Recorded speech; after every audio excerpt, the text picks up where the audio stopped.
And we're live.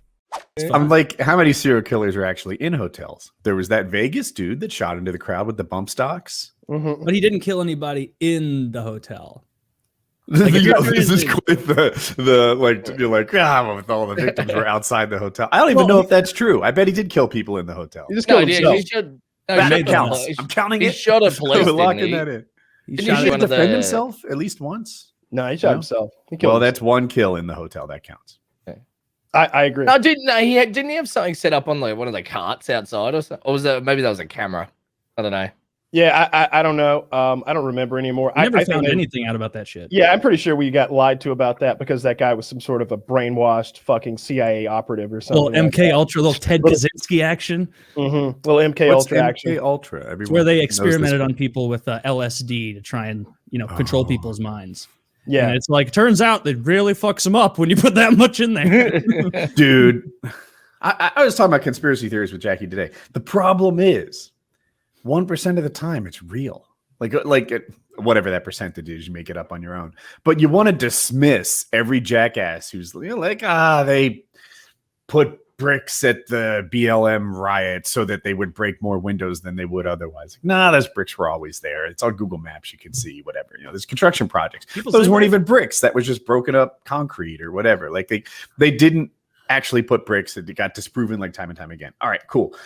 But sometimes CIA did do this shit. Sometimes the FBI was involved in this shit. Sometimes they did pass laws in an effort to target someone by race.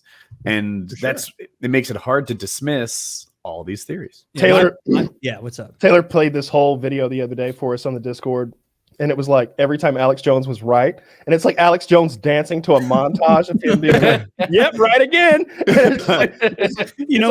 It's him saying the most absurd thing you've ever heard, right? Like things like the water was making the frogs gay. Yeah, but then it's followed by a report about it actually making the frogs transgender or something like that. It wasn't making it hermaphroditic, and it was 10 different things that he had been like, oh yeah, there's this ring of pedophiles in Hollywood, and they've got an island where they where they go to have sex with children, and everybody's just pointing and laughing, and Alex Jones makes another outrageous claim today, blah blah blah, and then it's just news rolls of Epstein Island and all of the Hollywood pedophiles getting found out, and Alex Jones is dancing more. And but what they don't show is the 15-hour compilation of all the absurdity that's that never gets brought back. Yeah, exactly. Because it's easy the other day. They're he's right sometimes, and I'm like, yeah, but if I held a handful of darts and pegged it at a dartboard, I have a chance of getting a bullseye.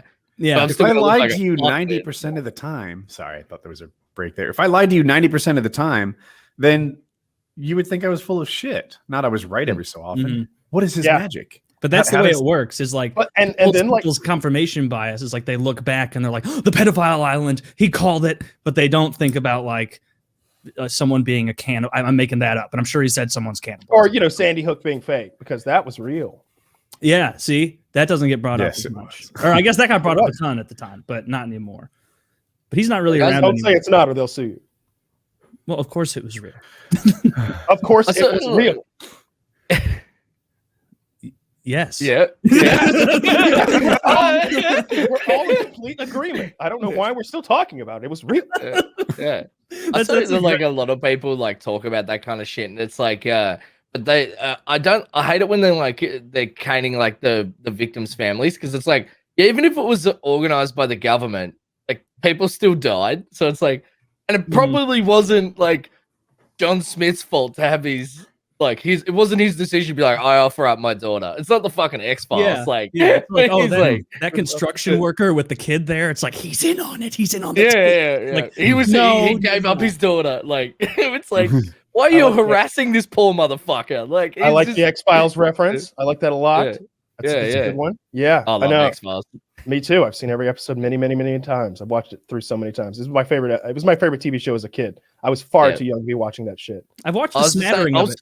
I was talking to my wife about this the other day. The theme song plays really hard into my head, because when I used to hear it when I was a kid, it'd be past my bedtime, and I'd sneak out of my bedroom and I'd stand in the doorway of the lounge room, just real quiet and watch it while my parents are watching it. And I remember one time my mum like turned around and I was just like hovering in the doorway like the fucking Children of the Corn, and she like screamed, just like shut up, and she's like, fucking possessed child.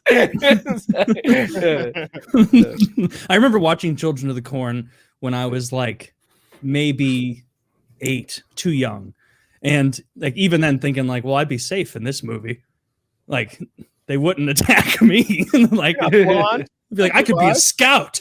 I wouldn't place myself in the film. God, it's the same reason that like Alex Jones can be funny and entertaining. He's like the tangents, the like you don't know what they're going to say or where they're going to jump next.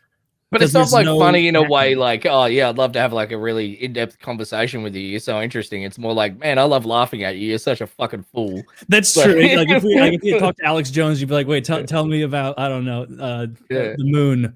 Like, tell me the moon one. Play your greatest hits. Tell me about the frogs. Tell me about the frogs. Tell me about the moon. Tell me about the reptile vampires. Tell me about Sandy Hook. Now I gotta admit, I'm kind of retarded. That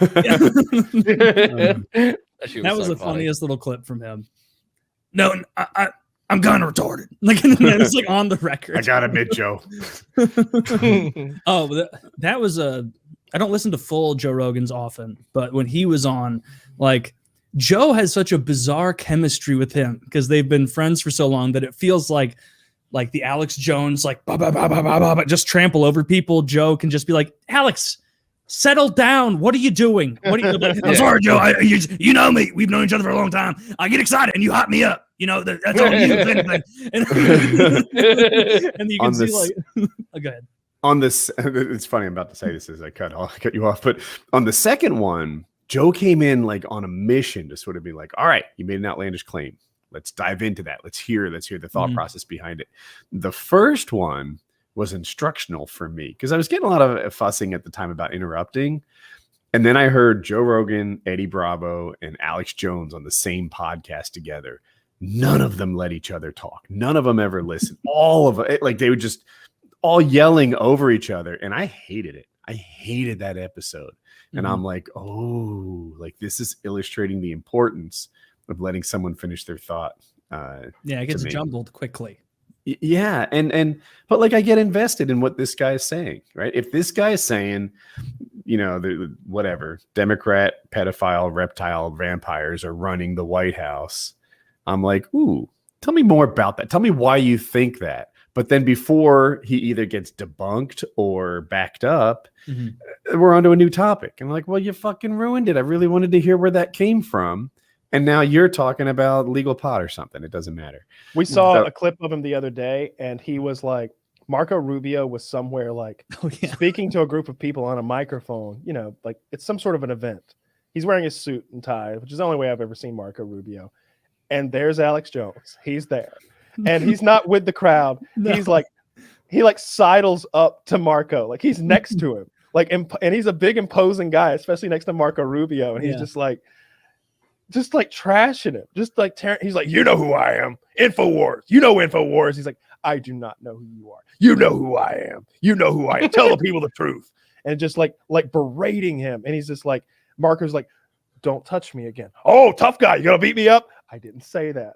Oh, big guy's gonna beat me up. Little Marco's gonna kick my ass in front of all you. Let's go, Marco. Come on. And he's just like tearing him apart and embarrassing him. Marco's finally like walking away. He's like, yeah, enjoy your bathhouse. Have a good day. Head off to the bathhouse. Like making gay jokes. It's just like it did not go well for Marco. It's so hard to like be in that position. Like it's one thing if he's at like a bar or a restaurant looking like a fool in front of like normal people, but like Marco Rubio, there's no way he can like take that without looking like an asshole or like he's lost. Yeah, like, there's no good move for Rubio there. There's no good move. You can't engage on Crazy Island with Alex because he's the proprietor. so everything goes in his favor on Insane Isle.